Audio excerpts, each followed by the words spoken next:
The unspoken power mastering influence through Nietzschean silence. Have you ever found yourself entangled in the intricate dance of a discussion, meticulously articulating your points, marshaling your arguments with logic and fervor, only to walk away with the distinct unsettling feeling that somehow, despite saying everything you needed to, you lost?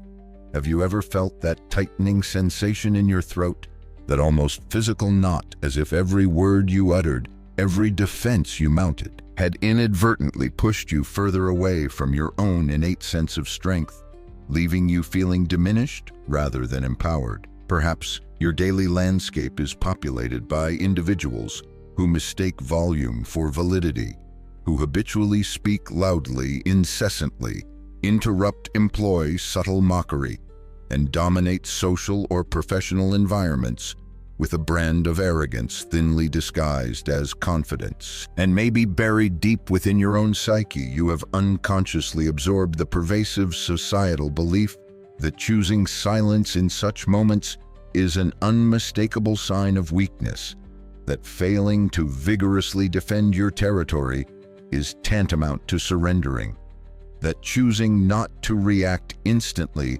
and vociferously is by definition losing. But what if this entire framework, this deeply ingrained understanding of power dynamics in communication, is fundamentally an illusion? What if I propose to you that true enduring power has never truly resided in the torrent of words unleashed, but rather in their deliberate strategic absence? Friedrich Nietzsche, arguably one of history's most profoundly insightful yet persistently misunderstood philosophical minds, perceived something with piercing clarity that few possess the raw courage to openly admit. Those who talk too much invariably reveal too much. Those who feel an incessant driving need to convince others are, by that very need, already operating from a position of inherent disadvantage. Their desperate grasp for validation betrays an underlying lack of self-assuredness. The world relentlessly drills into us the narrative that we must constantly fight meticulously, explain ourselves vehemently, defend our ideas as if every single conversation were a high-stakes battle for the singular objective truth. But Nietzsche, drawing inspiration from the often brutal yet elegant efficiency of nature, proposes something radically different. A path far more subtle in its execution, potentially more lethal in its impact, and infinitely more intelligent in its strategic deployment. He believed profoundly that silence is not merely the passive absence of noise, but rather an overwhelming, palpable presence in its own right. Silence inherently disconcerts. It subtly yet powerfully destabilizes established hierarchies and predictable conversational flows. Most crucially, it forces the other person, the one filling the void with their own pronouncements, to confront not your arguments, but themselves, their own insecurities, the shaky foundations of their own assertions, the often unacknowledged motivations behind their words. This exploration, this deep dive into the unspoken power, is specifically curated for you, the individual who consistently feels ignored, amidst the clamor perpetually overshadowed by louder personalities, subtly yet persistently invalidated in your interactions. For you who habitually departs conversations burdened by the frustrating feeling that the true essence of what you meant to convey remained unheard, lost in the verbal static. For you who is weary, bone-tired of being perceived as the easy target, the perpetually nice one, the designated peacekeeper who silently absorbs tension while others shamelessly take advantage of your calm demeanor. Perhaps over time, you have tragically confused your thoughtful silence with passive submission. But today, my intention is to illuminate a different path, to reveal how silence, when wielded not as a shield of fear, but as a conscious, strategic weapon, can become your most powerful and effective tool. And to grasp the fundamental truth that genuine victory in the realm of influence does not arise from winning a fleeting argument, but from cultivating a presence so potent, so self-assured, that you never feel the need to enter one in the first place. Prepare yourself to perceive silence in an entirely new, transformative light. not as a mere absence of response, but as the ultimate definitive response.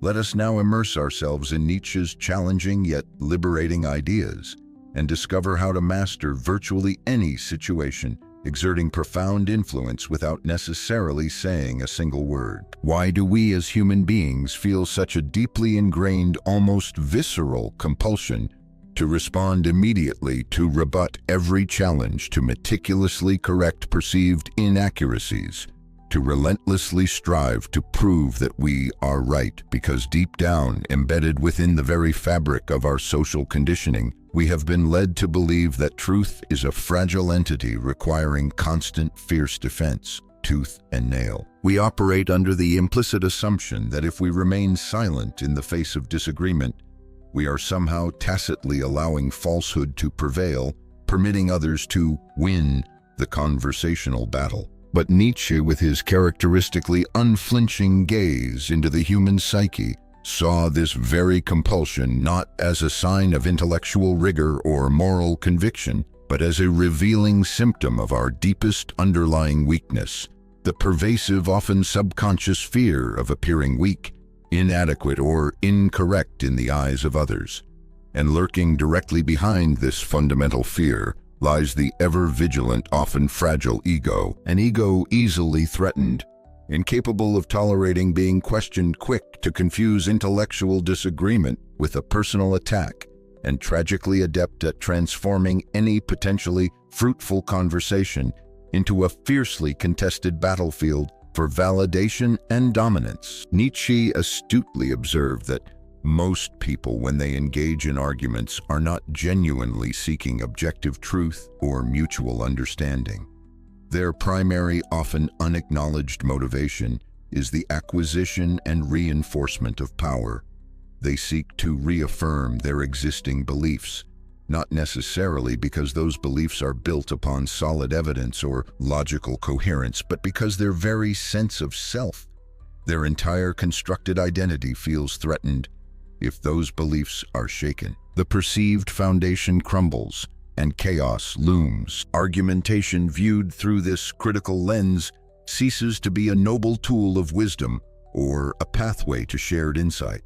Instead, it often functions as a defensive suit of armor, a desperate, almost primal cry from the threatened ego, desperately trying to maintain control over the prevailing narrative to ensure its own version of reality remains unchallenged. And what are the stark implications of this understanding? It means that the very moment you feel that overwhelming internal compulsion to vehemently justify yourself, to exhaustively prove the validity of your point, beyond any doubt you have already inadvertently stepped onto their chosen playing field, playing by their rules, and in a crucial, subtle sense you have already lost. Why? Because the simple, raw need to justify your position reveals that you are still fundamentally trapped within the pervasive desire to be accepted, validated, and understood by external forces. You are still seeking permission, still implicitly acknowledging their power to grant or withhold approval. Nietzsche famously termed this pervasive societal pressure and the resulting behavior the herd morality.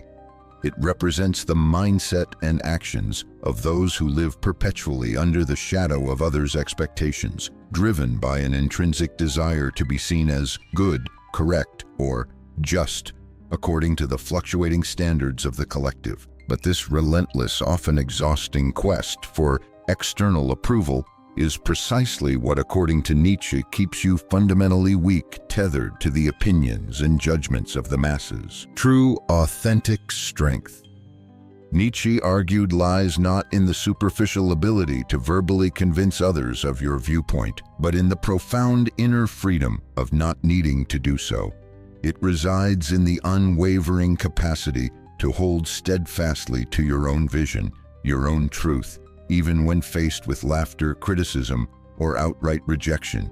It is the quiet power found in being profoundly misunderstood by the majority, and yet remaining utterly unshaken in your own inner conviction. What Nietzsche ultimately proposes is a radical redefinition of power itself, a type of power that is not measured in fleeting verbal victories or the successful imposition of one's opinion, but in the cultivation of deep and unwavering internal mastery.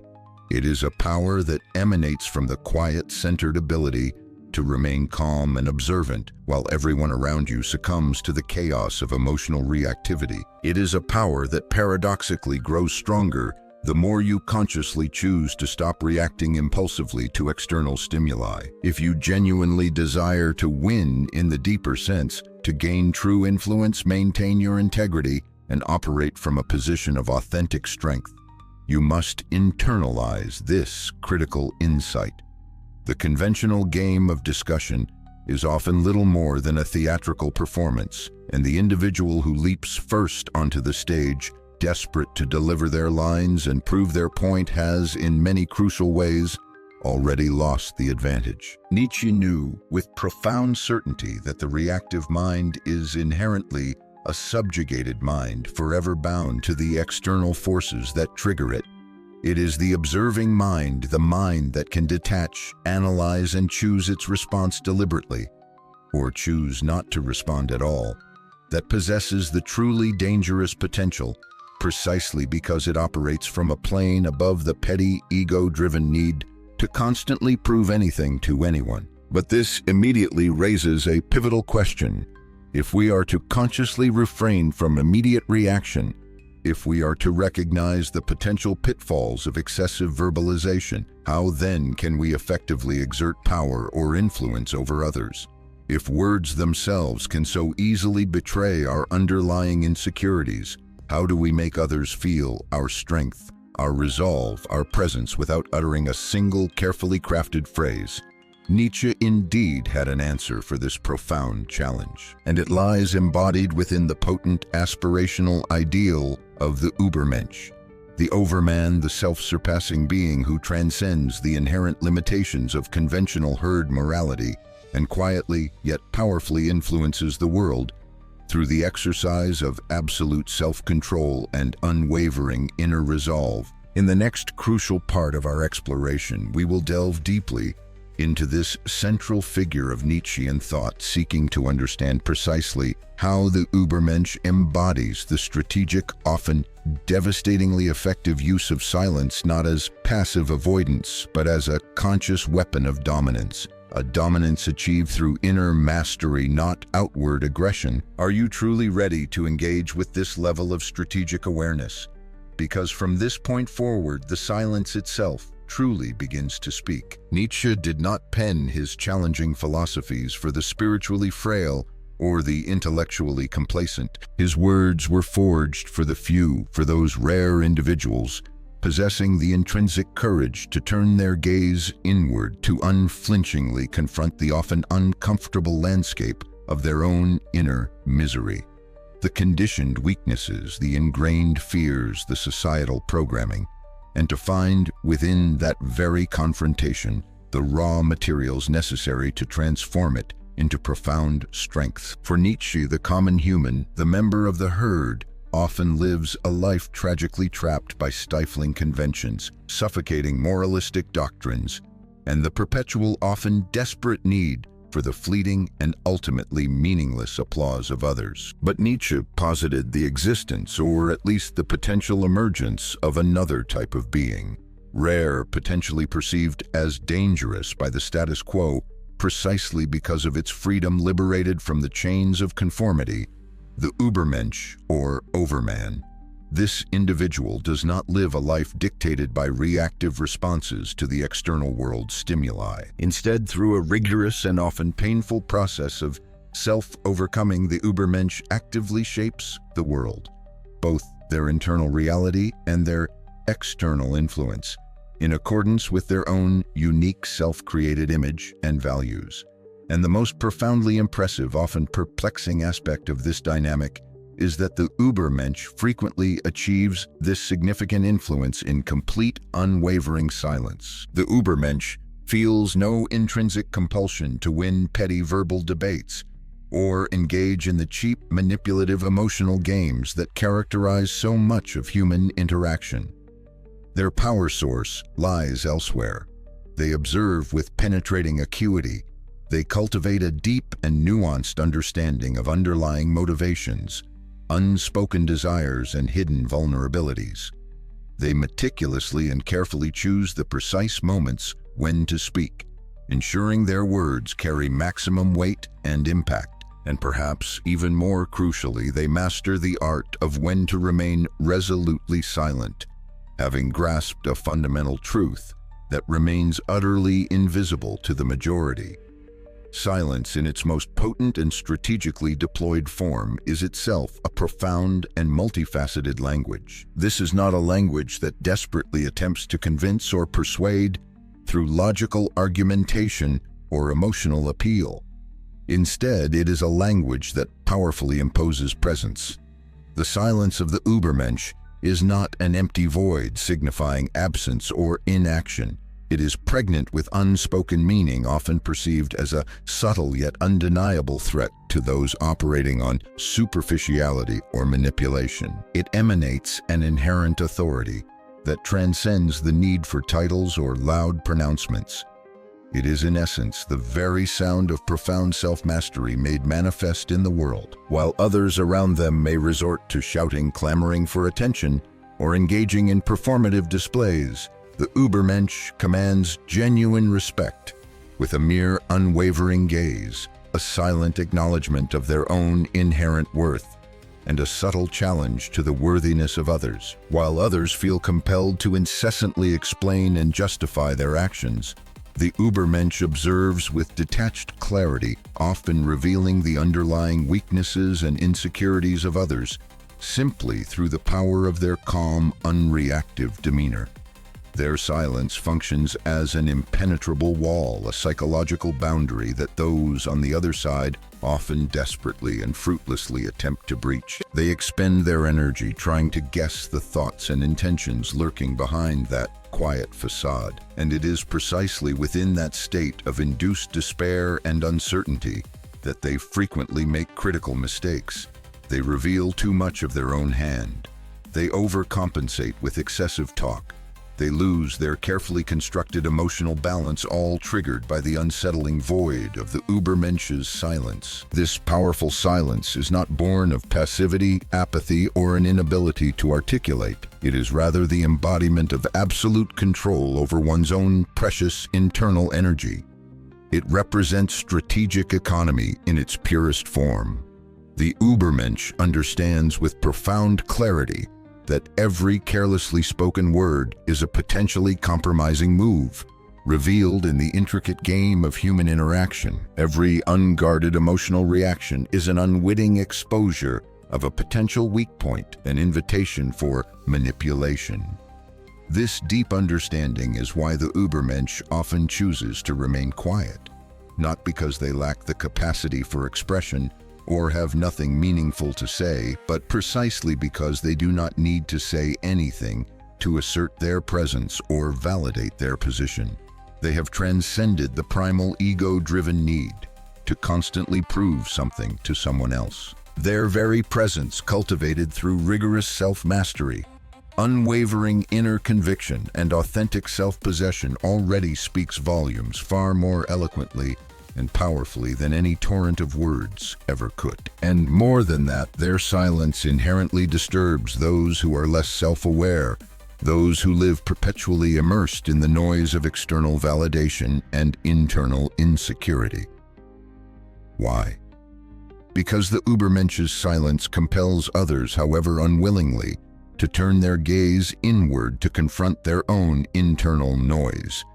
The incessant chatter of their anxieties, unmet needs, and unresolved conflicts. In a society saturated with superficial noise, constant external stimuli, and the desperate seeking of validation, those rare individuals who have truly mastered the art and discipline of silence often wield a form of quiet, unassuming power that can be likened to a form of invisible royalty. Nietzsche envisioned the Übermensch as an individual who possesses the courage and intellectual fortitude to actively create their own values, their own guiding principles, their own unique morality, forged not from societal dictate, but from the crucible of their own lived experience and critical reflection.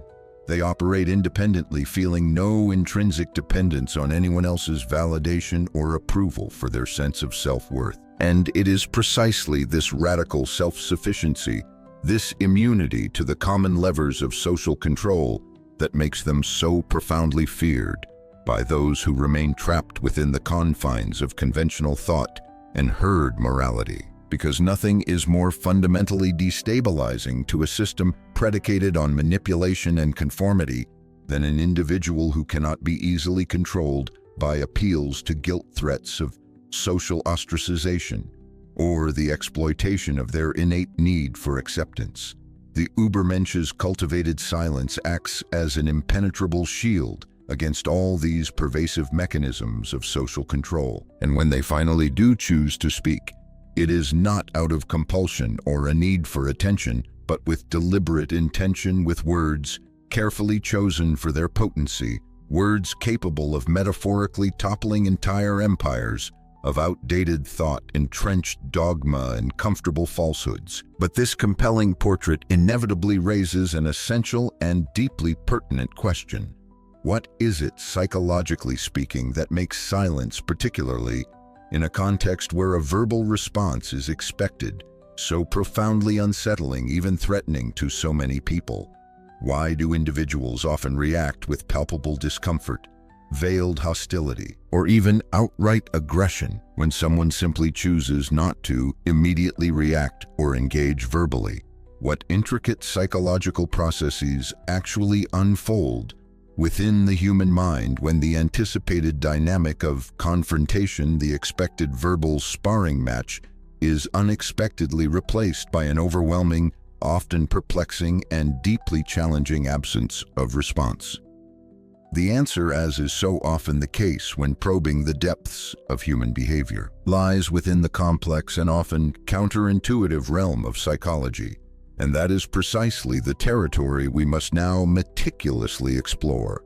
Because to truly grasp and effectively wield the profound power inherent in strategic silence, we must first seek to understand the internal chaos, the swirling vortex of uncertainty, self-doubt, and projected anxiety that it frequently generates within the minds of others. And believe me when I assert the psychological impact of silence often runs far deeper and resonates with far greater complexity than it might initially appear. Silence in the context of human interaction is rarely just the simple absence of audible sound waves.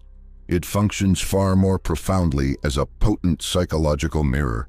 And what this mirror relentlessly reflects back to many individuals is an image of their own internal state, their insecurities, their hidden agendas, their unacknowledged fears, that is often deeply uncomfortable, sometimes even unbearable to confront directly. When you make the conscious and deliberate choice not to react verbally to someone's pronouncements, whether those pronouncements are challenging, critical, demanding, or even seemingly innocuous, you are accomplishing far more than merely silencing your own external voice. You are simultaneously and often unintentionally forcing the other person into a direct, unmediated confrontation with the echoes of their own voice, compelling them to grapple with the weight and implications of their own arguments and assertions, without the immediate, often sought-after comfort of external resistance, validation, or even simple acknowledgement.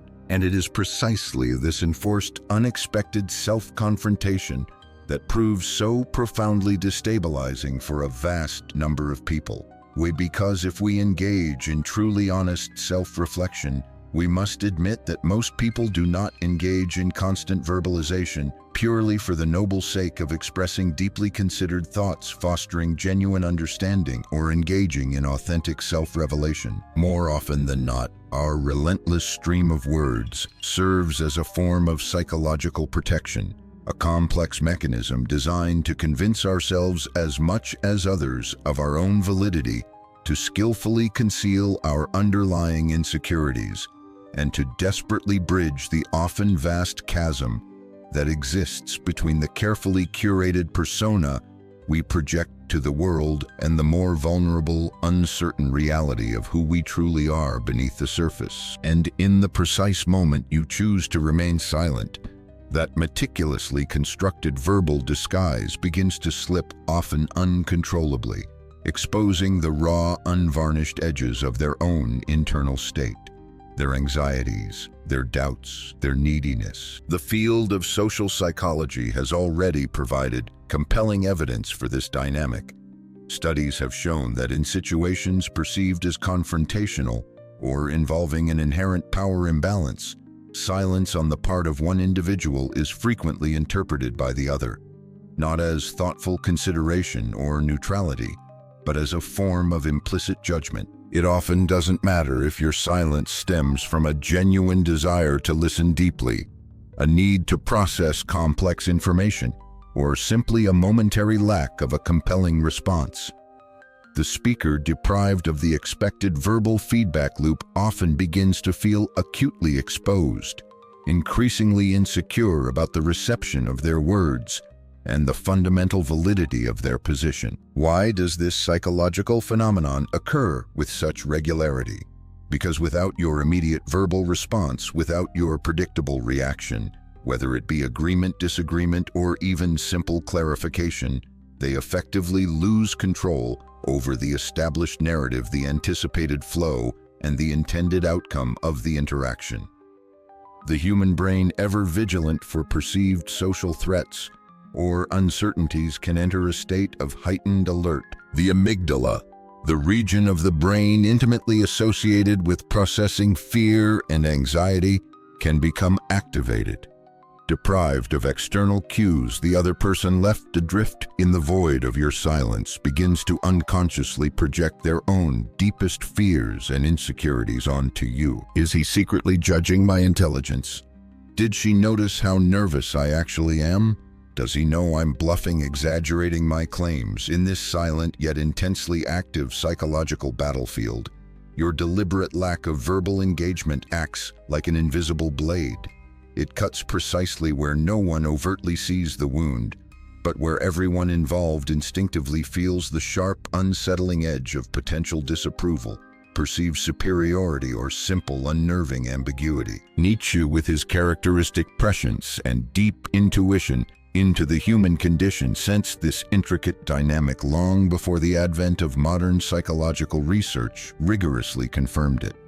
For him, the vourage person, the member of the herd, lives in a state of perpetual enslavement to their own reactive impulses. They act on fleeting emotions, react out of wounded vanity or insecurity, and speak often out of a primal fear of being overlooked, forgotten, or rendered invisible in the relentless clamor of the social arena.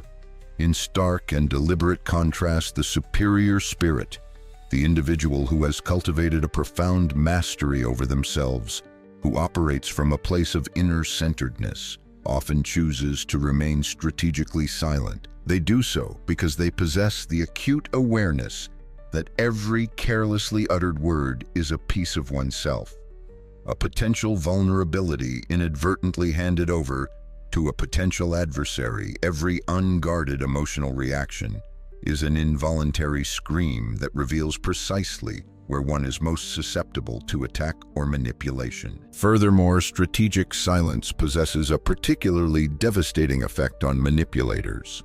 Individuals who thrive on maintaining emotional control over others, whose sense of power is derived from eliciting predictable reactions and exploiting emotional vulnerabilities, are often deeply reliant on their target's responses to stay in the game. Their tactics, whether guilt-tripping provocation or gaslighting, are designed to provoke a specific reaction that allows them to maintain the upper hand. When you consciously choose not to react in the expected manner, when you refuse to take the bait, you effectively break the established cycle of manipulation.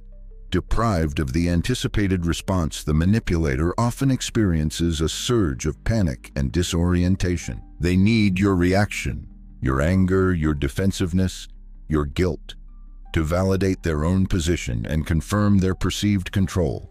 Without it, they lose their bearings, Their carefully crafted strategy unravels, and they are often forced, however unwillingly, to confront the very weakness they have been so diligently attempting to conceal. Through their manipulative behavior, they reveal themselves. But the psychological impact of silence penetrates even deeper still. It can also inadvertently trigger unresolved emotional pains and past traumas within the other person. The sudden void created by your unexpected silence, the lack of expected engagement, can activate buried memories and associated feelings of rejection, abandonment, or humiliation. Suddenly, the other person is confronted with the unsettling realization that they are not in this moment the absolute center of attention, that their words alone are not sufficient to command an immediate reaction, that their mere presence does not automatically guarantee a significant impact or hold sway over your internal state. And this subtle yet profound decentering, this implicit challenge to their perceived importance, can be utterly intolerable for the narcissistic ego, which requires constant external validation and mirroring to maintain its fragile sense of self. This is precisely why, when you choose to remain strategically silent, you are often accomplishing far more than simply passively defending yourself against potential verbal attacks or manipulative ploys. You are, in a subtle yet potent way, often attacking the very foundation of the other person's illusion, their illusion of control, their illusion of importance, their illusion of invulnerability. You are striking where it hurts the most, at the fragile core of their carefully constructed self-image. This multifaceted psychological impact also explains why the conscious practice of strategic silence requires such a significant degree of inner strength. It can be profoundly uncomfortable, not just for those on the receiving end of your quietude, but often for you as well. Why? Because it directly contravenes everything we have been culturally conditioned to believe about effective communication and self-assertion. It challenges the deeply ingrained impulse to react immediately to justify our actions, to constantly explain ourselves in a desperate bid for understanding and acceptance. But it is precisely because it demands this level of conscious mastery over our primal urges and conditioned responses that strategic silence wields such profound and often underestimated power. True power in this context is synonymous with self-mastery. Now that we have gained a more nuanced and comprehensive understanding of how silence operates as a powerful psychological force within the mind of the other, how it subtly activates their deepest insecurities, systematically breaks down their defensive postures, and effectively unmasks their underlying intentions and vulnerabilities, it is time to transcend the role of mere observer. We must now learn to become individuals who can consciously, intentionally, and strategically wield this potent strength. In the next crucial section, you will discover the precise, actionable techniques required to transform your natural capacity for thoughtful pause into a conscious weapon of influence. You will learn how to effectively win arguments and navigate challenging interactions without necessarily uttering a single superfluous word. And when you begin to master this subtle yet powerful art, you will find yourself increasingly immune to external control, no longer easily swayed or manipulated by the verbal machinations of others.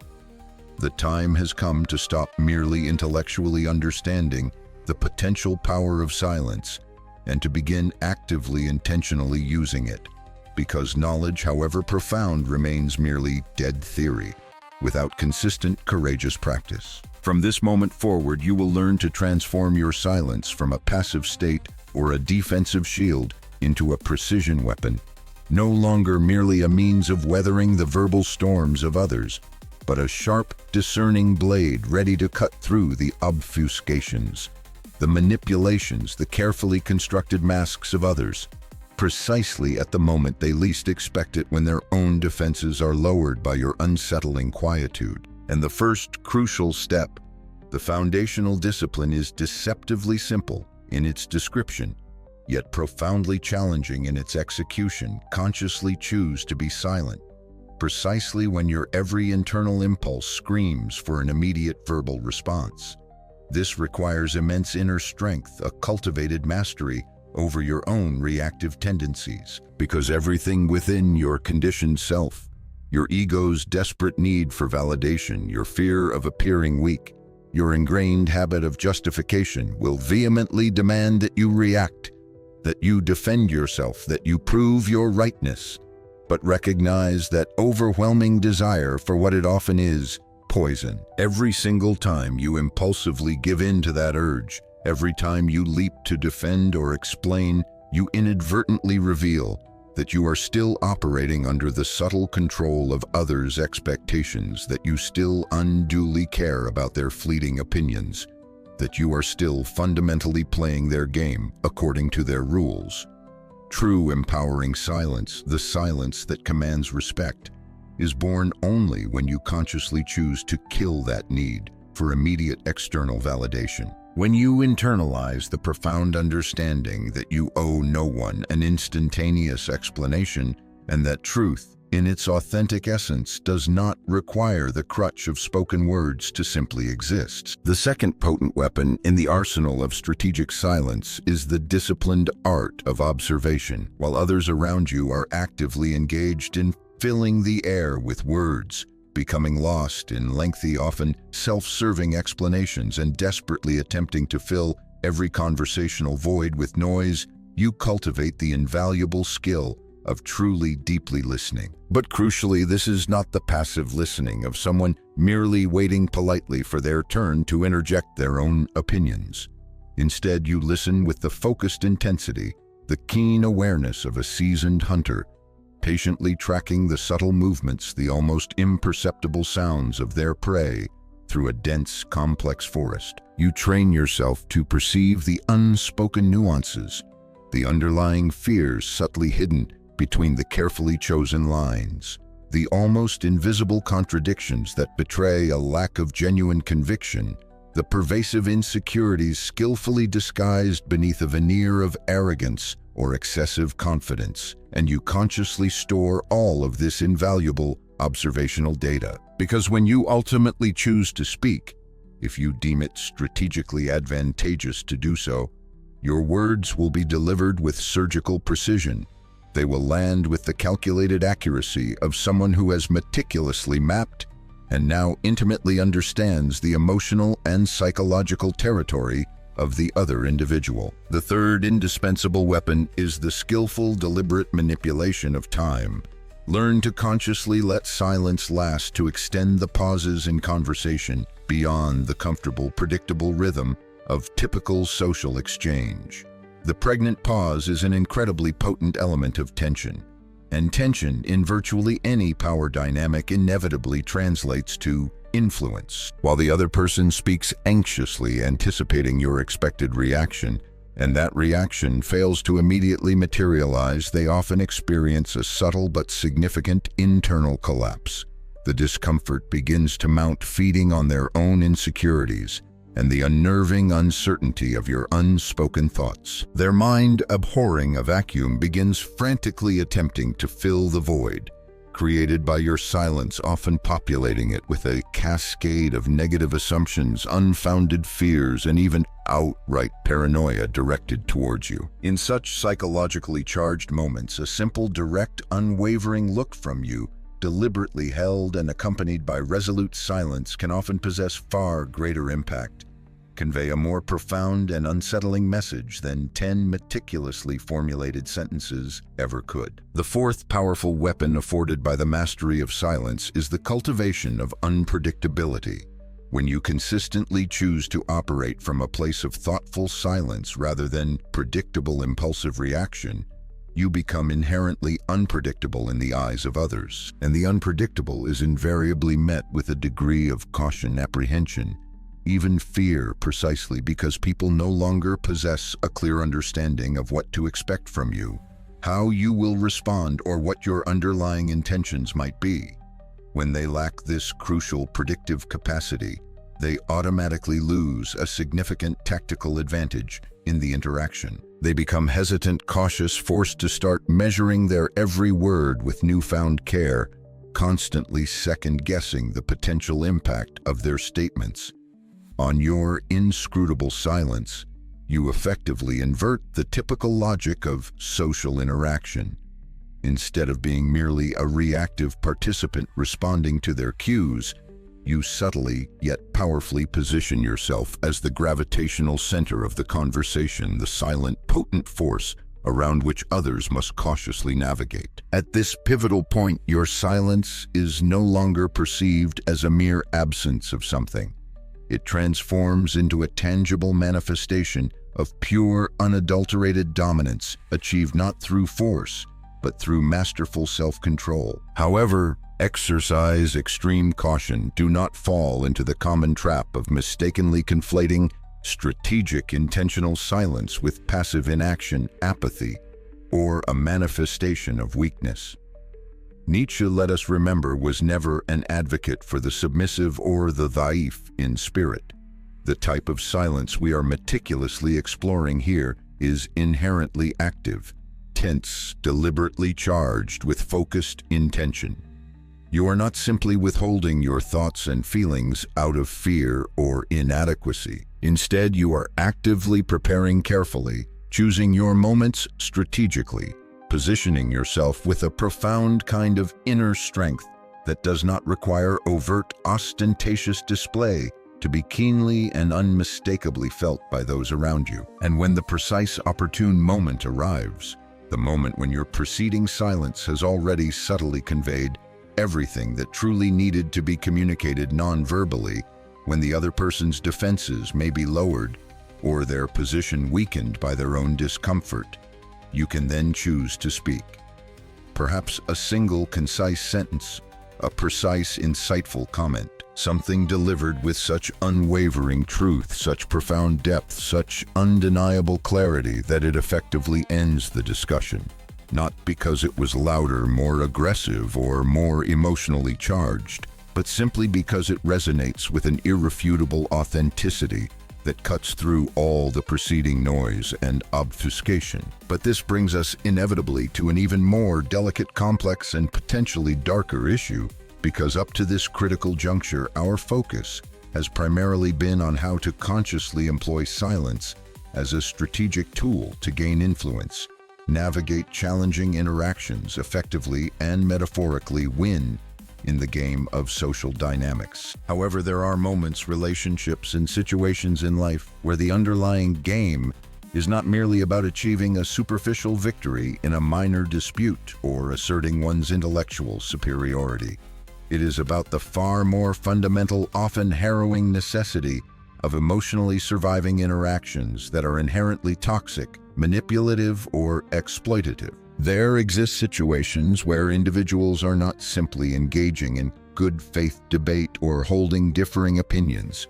They are actively using you subtly, manipulating your goodwill, and relentlessly draining your precious emotional and psychological resources. And you, perhaps, without fully realizing the insidious dynamics at play, may be unwittingly giving away your power piece by painful piece every single day through a pattern of silence that is born not of strategic choice, but of ingrained fear, conditioned subservience, and a desperate attempt to avoid conflict at all costs. You are being subtly yet profoundly dominated. And ironically, this domination often requires not a torrent of forceful words from the other party, but hinges entirely on the calculated exploitation of your own habitual, unassertive silence. And that is precisely where the darkest, most crucial, and potentially most liberating point of this entire journey comes into sharp focus, the moment we confront the reality of when silence ceases to be a conscious strategy wielded with intention, and instead becomes a silent scream emanating from someone who has gradually, perhaps unknowingly, lost fundamental control over their own life, their own boundaries, and their own authentic narrative. In the next vital part of our exploration, we will unflinchingly expose this uncomfortable truth. We will illuminate the subtle yet pervasive ways in which you may currently be being used and manipulated, potentially without even consciously recognizing the patterns. Because while you may sincerely believe you are simply avoiding conflict and maintaining a fragile peace, someone else may be quietly, yet relentlessly building their own metaphorical empire upon the unsteady foundation of your habitual and ultimately self-defeating silence. And Nietzsche, with his piercing insight into the often brutal realities of human power dynamics, already knew this precarious and often tragic imbalance all too well. Is there anything more profoundly perverse, more subtly soul-crushing than being systematically silenced?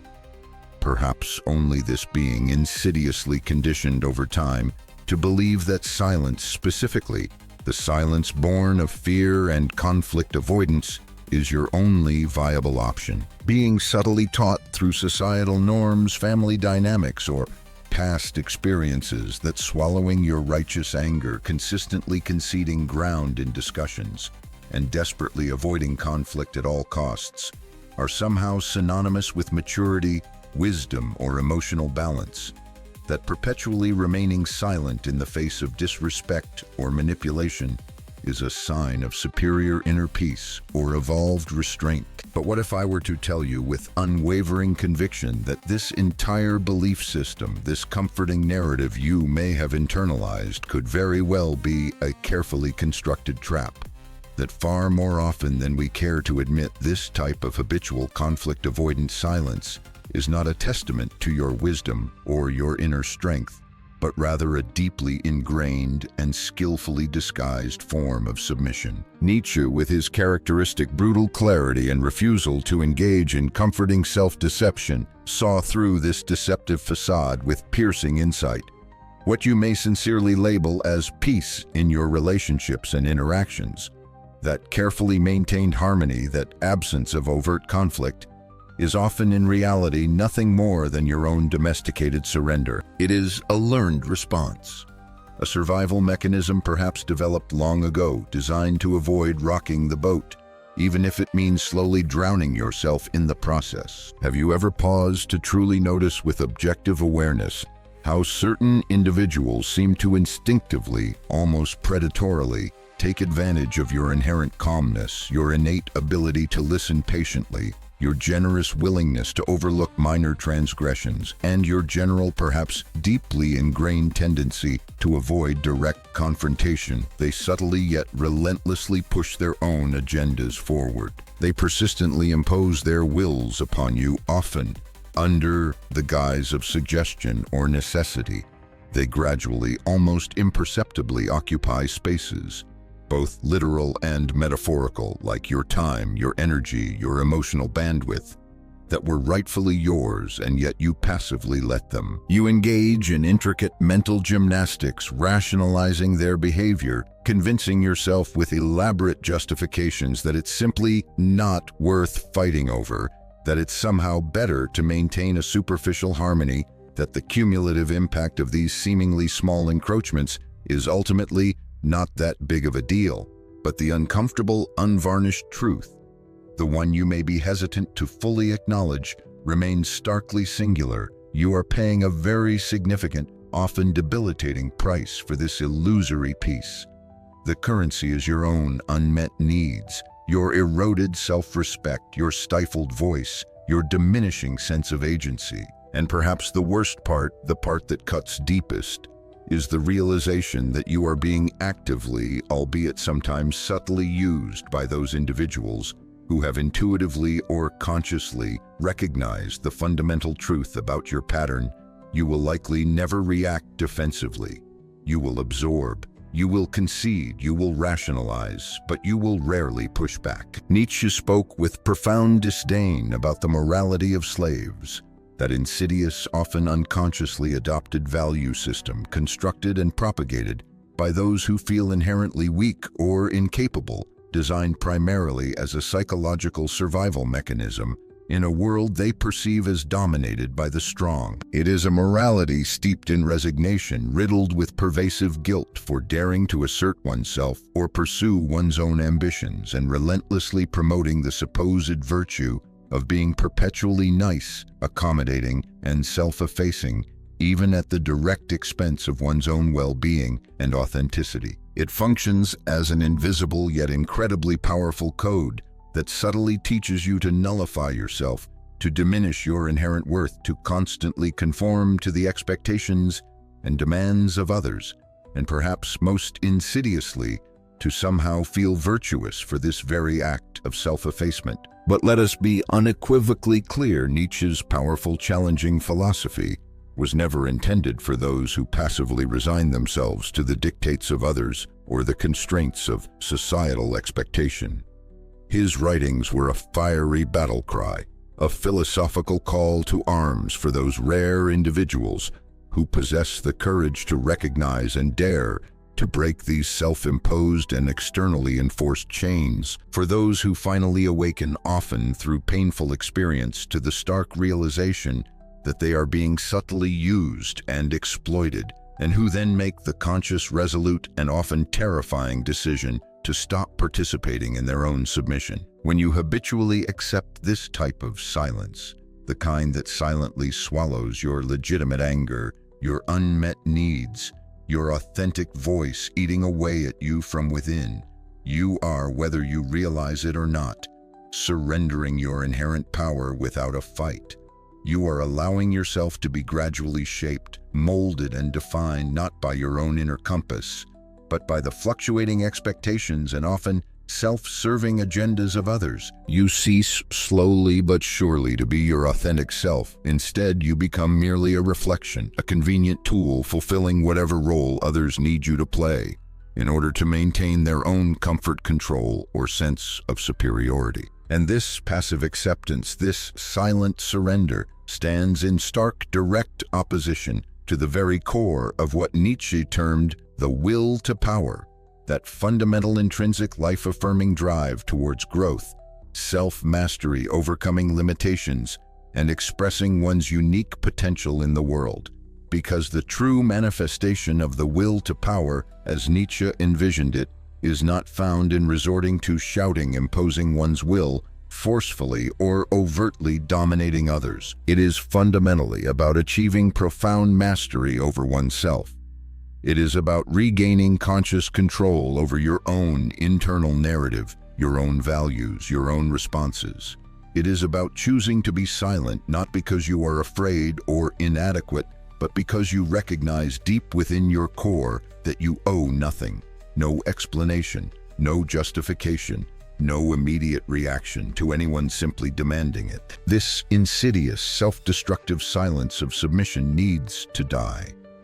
It needs to be consciously recognized, challenged, and ultimately eradicated from your ingrained behavioral patterns, and in its place, the powerful, assertive, self-respecting silence of presence must be deliberately cultivated and courageously born.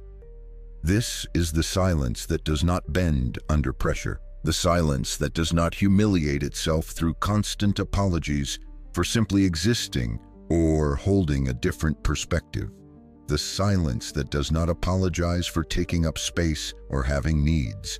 This is the silence that possesses the inner fortitude to stand up firmly amidst chaos, and without uttering a single aggressive word, subtly yet powerfully changes the entire course of the situation through its sheer, unwavering presence and refusal to be manipulated. This is the kind of silence that Nietzsche, the philosopher of strength, authenticity, and self-overcoming, would undoubtedly respect. This is the silence of the individual who has finally arduously become the undisputed master of themselves. But the crucial question remains: how does one actually reach this transformative level of self-possession and assertive presence?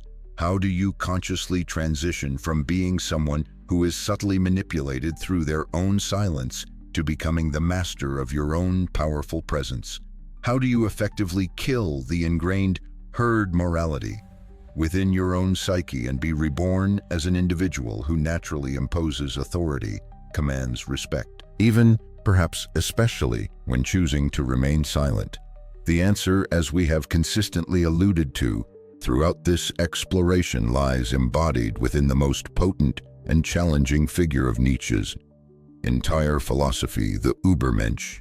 We have already spoken about him, analyzed his characteristics. Now, it is time to understand on a deeper level how to strive towards becoming one, how to embody those principles in your own life. In the next and final culminating chapter, you will discover the essential elements, the demanding prerequisites required to embody this new, challenging archetype of human being.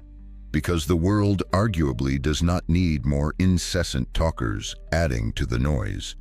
What it desperately needs are individuals who have mastered the profound power of silence and who know how to reign within it, shaping reality through presence rather than pronouncements. We have arrived at the final culminating point of this intense exploration. And now more than ever, I need you to grasp one fundamental concept with the utmost possible clarity. Silence.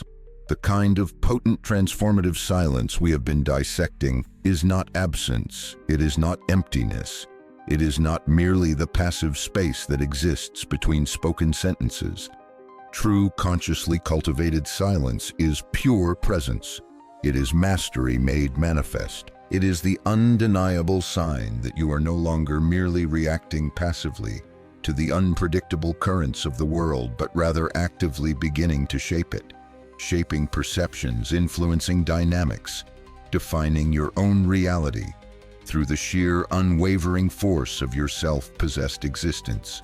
Nietzsche, let us remember, never wrote his challenging philosophies for those who are content to merely drift through life, passively surviving the whims of fate or the dictates of society. His words were a fiery summons, a philosophical call to arms, intended for those rare individuals who harbor an unquenchable desire to transcend mediocrity, for those who possess the profound courage to willingly tear off the comfortable yet suffocating masks that society has imposed upon them.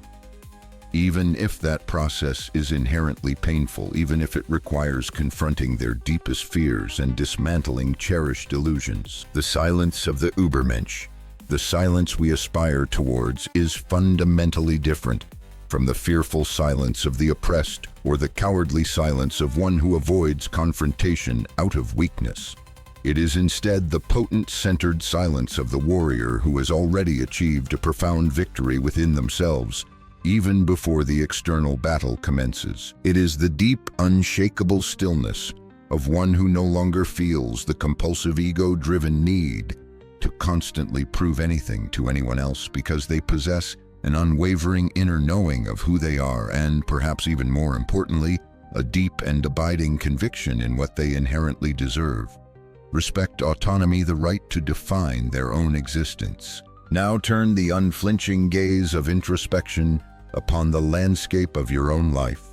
Reflect honestly. How many countless times have you chosen to remain silent? Not out of strategic wisdom, but out of fear. Fear of judgment, fear of conflict, fear of rejection. How many times have you remained quiet out of a misplaced sense of guilt, feeling somehow obligated to accommodate others' needs above your own? How many times have you stifled your own voice simply out of a desire, not wanting to disturb the fragile peace, even if that peace was built on a foundation of untruth or disrespect? How many times have you passively allowed others to decide for you, to speak for you, to subtly or overtly trample over your own authentic truth? Enough. Nietzsche, with his characteristic demand for authenticity and the affirmation of life, would likely declare that living in such a perpetual state of self-effacement is nothing less than an offense to existence itself. That accepting this kind of submissive, fear-based silence is a profound betrayal of your own inherent potential, your own unique spark. From this day forward, let your silence undergo a fundamental transformation in its very tone, its underlying intention.